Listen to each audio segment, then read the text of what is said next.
In today's tutorial, we're going to learn how to do the ripple stitch, and the ripple stitch is actually really fantastic. In actual fact, you can actually slip your hook in behind the ripples. So it's really fantastic in that way. So it's 1, 2, 1, 2, 1, 2, so it's in sets of 2.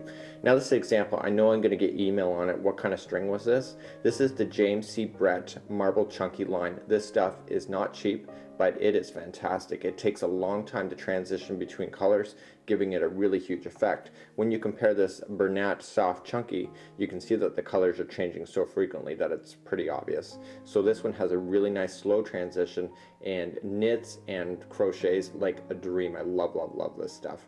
So let's get started on doing. Before I forget, I should tell you that there is a problem with this stitch here. And the problem is that the corners like to bend up and into the middle. It's pinned down right now, so it's holding it flat. So, and the reason why that's happening is that when you look at the ripple stitch, you can stick your hook in behind each one of the ripples because it's giving like a sandbar and a beach kind of effect. But the ripples are only on the one side, so this is the bad side of the project. So because the ripples are on the inside and pulling up on the posts on this side, it tends to want to make the material roll up. And not only roll up here, but there. So I would plan, if you're doing an Afghan or any kind of project that you put on a border that's not the ripple stitch, in order to hold this project down. Let's start off with our slip stitch. And hello, it's Michael from Mikey's Mail, and together with my friends at All Free Crochet and I, we'd like to introduce you to the ripple stitch. In today's tutorial, I'm using a 4-ply Bernat worsted yarn and a size G hook. So we're just going to pull our slip knot on there, not too tight, but just nice and snug, and we're just going to keep it in sets of 2. So this is already 1, 2, 1, 2, 1, 2, 1, 2, oops, 1, 2, 1, 2, 1, 2, 1, and 2. And so I'll stop because I'm going to lose count. So you just keep it in sets of 2, and at the very end of your row, no matter how long you've done, just please add 1. So there we go. So that is your first starting line. So what we're going to do now is that we're going to do our double crochet. We're going to do a double crochet all the way back across this line. So holding your index finger and your thumb onto the stitch just right below the loop, what I want you to do is count 3. So chain up 3. So 1, 2, and 3.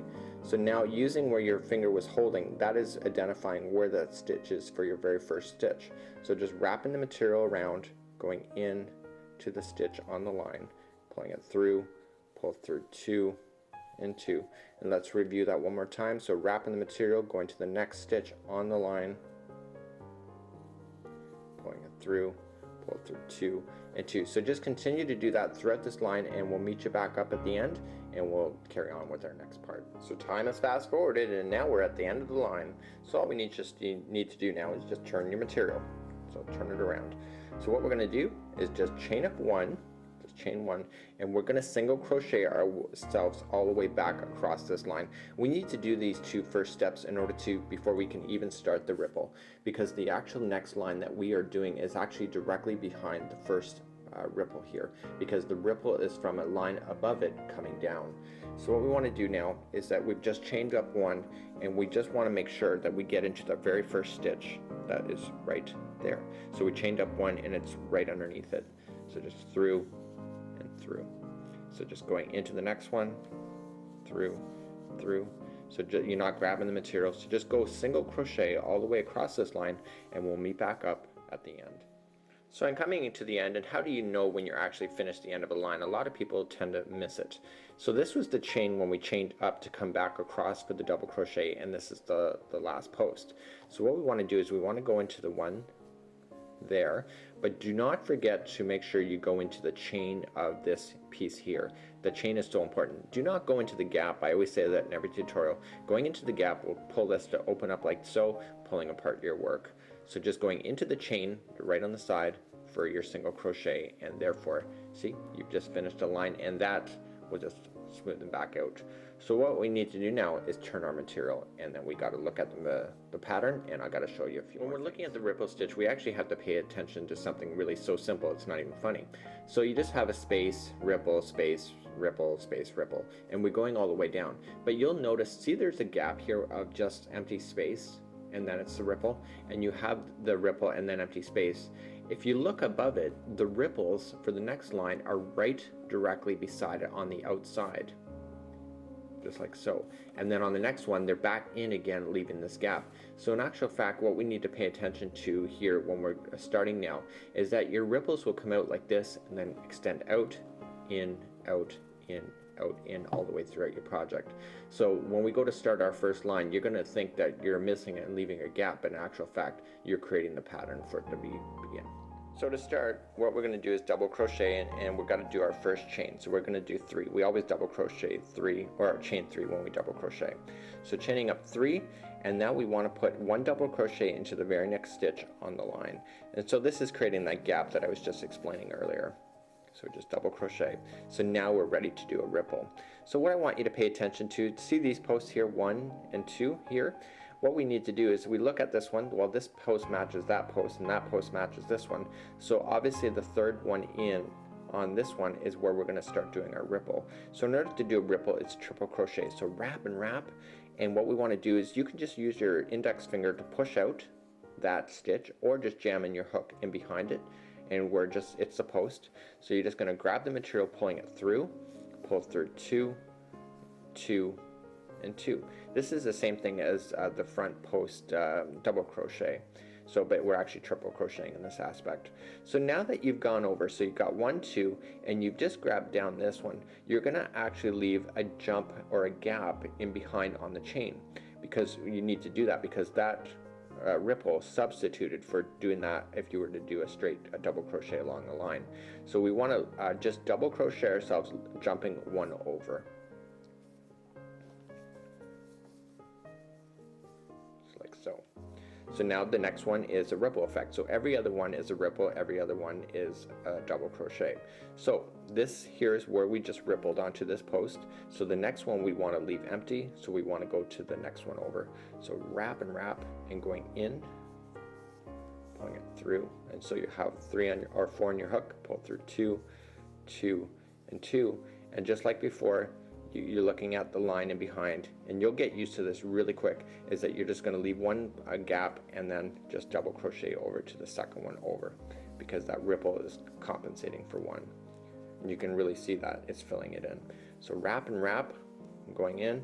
So do this all the way across the line. We'll meet back up like we always do on our projects, and we'll just do a recap, and then we'll go up to our next line. So this next one is a double crochet in.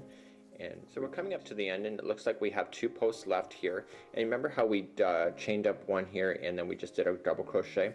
Well, this leaving of the 2 posts would be the same thing. So we just want to double crochet ourselves into the final 2 of this particular line. And because you are doing the 1-2 set like I showed you, it shouldn't be difficult in order to find that. So what we want to do now is just start to chain up. Now if you want to look in behind this, you can really tell where you've jumped over that chain and where you have not. Like that is where you grabbed onto the chain, and then if you take out your hook, you can actually slip your stitch down. Do you see that? There's a gap, and that's where you were reaching down for your ripple. So you can see on the behind the scenes that you're actually jumping over every other. So what we want to do now is just turn our material, and this is always going to be the same no matter what line you do. We're just going to chain up 1, and we're just going to go into the very first stitch that you can see. Very first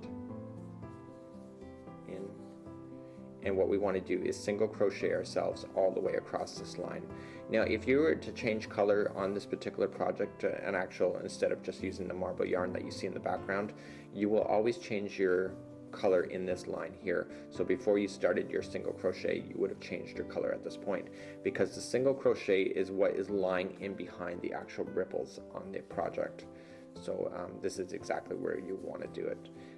I've tried changing colors on using the ripples itself, but because the background isn't blending very well, it doesn't look the smartest when you do that. So it's better to have the color transition here in the single crochet than it is to wait for the ripple. So single crochet yourselves all the way across your project, and well, it looks like I'm already at the end while I was explaining that to you. So what we want to do is now just look at it, turn it, and now you have your ripples and you have your single crochet, and now we're going to double crochet and triple crochet ourselves. So now you're looking at this project, and now you have the ripples that have started, and you both have a gap, and you'll notice now that you have 2 posts on this side of this ripple, and then on this side here's the ripple, and then you have 2 posts on this side. So that's actually perfect. So what we're going to do now is that we're going to do our rippling, but we're actually going to ripple now onto the double crochet post that you found. So this is the triple, and so basically what you're going to be doing is you're going to be chaining up. So let's begin.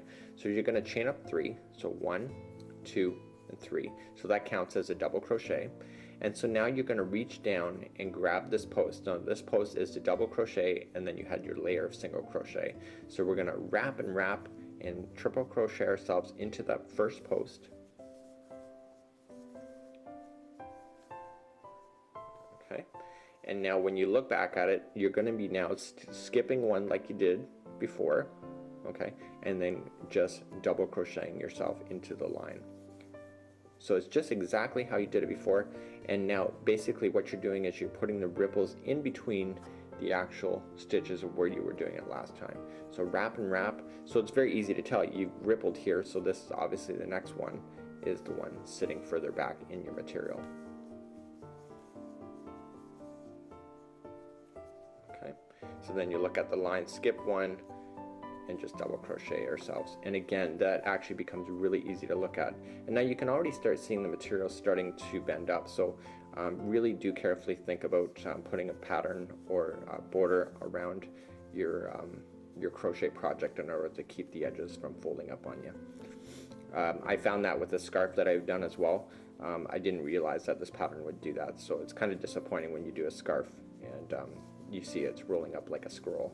So continue along that, and we'll get back started on the next line, and basically we're just now repeating everything that you've already done. So now you're coming up to the end of this project, so you can see where you've left your 2 gap like I talked about already over here. And so basically when you're coming back across this line, you want to make sure that you go to the second last post before the end of your project, so that your ripple is after this bottom one here. So you see. So I guess one line you're going to leave a nice little gap in between it, and then this line that you will repeat eventually again. You'll be moving the ripple more closer to the edge, so it's like the ripples are working in and out. So all you have to do now is just turn your project and chain up 1 and just single crochet yourselves back across this line. So on this project really you got a really easy line of single crochet, and then the other line's a little more labor intensive, but overall I think this project's actually pretty quick. Because there is a rippling effect, you'll find that this material is actually really thick, and it creates probably a nice warm blanket. We've had several viewers do this kind of stitch before and create really magical pieces of work. American flags they've done. Don't ask me for the pattern, I don't know where it is, and I've never done it, but there's been a really truly amazing work using the ripple stitch. Okay, so we just finished the single crochet, so we're just going to turn it again. So this is, so you see the ripple is coming out, and now this is the one again where we chain up 3, 1, 2, and 3, and we just double crochet ourselves into the next line.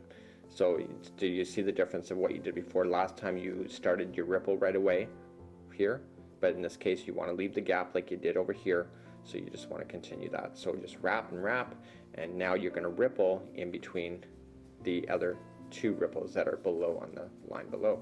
So this is what's creating the effect. So basically you're now starting to see a repeat of the pattern, and this is actually a really brilliant pattern. I really do like this, and good luck and enjoy this another free tutorial from All Free Crochet and Mikey's Mail.